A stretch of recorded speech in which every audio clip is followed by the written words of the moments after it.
তো বন্ধুরা, আমি আবারও একটা নতুন রেসিপি নিয়ে হাজির হয়েছি। এই গরমের দিনে পাতলা মাছের ঝোল, যে কোনো মাছ হলেই হবে জ্যান্ত। আমি এখানে নিয়ে নিয়েছি তেলাপিয়া মাছ, আর নিয়ে নিয়েছি উচ্ছে ডুমো ডুমো করে কেটে, আলু ডুমো ডুমো করে, আর লাগবে সর্ষের তেল, আর লাগবে হলুদ, নুন, আর জিরে, আর রাঁধুনি। এবার রান্নাটা শুরু করে দিই। কড়াই এখানে বসিয়ে দিয়েছি। কড়াইতে এবারে আমি পরিমাণ মতন মাছ ভাজার মতন তেল দিয়ে দিয়েছি। এবারে দেখতে হবে কড়াইতে তেলটা গরম হয়েছে কিনা। হ্যাঁ, গরম হয়ে গেছে। এবারে আমি এক এক করে মাছগুলো সব এই তেলের মধ্যে দিয়ে দেবো। তো আপনারা প্লিজ আমাকে সাপোর্ট করুন, আমি যেন আরও নতুন নতুন আপনাদের জন্য ভিডিও বানাতে পারি। তো আমি কি বলে এক এক করে মাছ ছেড়ে দিচ্ছি। তো আপনারা প্লিজ ভালো লাগলে লাইক কমেন্ট করুন।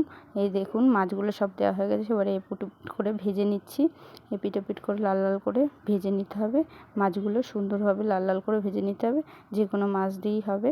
তো এখানে আমার দুপাশই লাল লাল করে ভাজা হয়ে গেছে। এবারে আমি মাছগুলো তুলে নিয়েছি।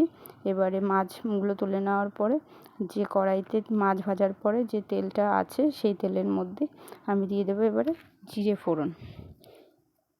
জিরে দেওয়ার পরে একটু লাল লাল করে একটু ভাজা ভাজা হয়ে গেলে তার মধ্যে আমি দিয়ে দেবো কেটে রাখা উচ্ছে, আলু, আর কটা কাঁচা লঙ্কা। আপনাদের যে যেরকম ঝাল খান সেরকম অনুযায়ী দেবেন। এবার লাল লাল করে ভাজা হয়ে গেছে, তার মধ্যে জল দিয়ে দেবো।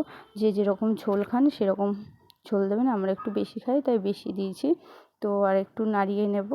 নাড়িয়ে উচ্ছে আর আলু সেদ্ধ হওয়া অবধি আমি ঢেকে ফুটতে দেবো। এবারে ঢাকনাটা দিয়ে দিই।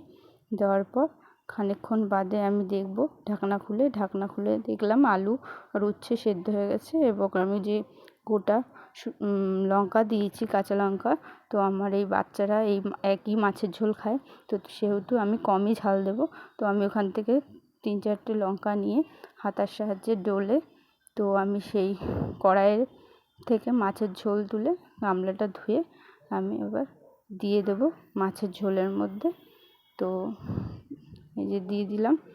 তো এবারে মাছগুলো আমি এক এক করে ভেজে রাখা মাছগুলো দিয়ে দেবো। তো আপনারা যদি আমার এই ভিডিওটা ভালো লাগে প্লিজ লাইক করবেন আর কমেন্ট করে জানাবেন, তাহলে আরও নতুন নতুন ভিডিও দেওয়ার চেষ্টা করব।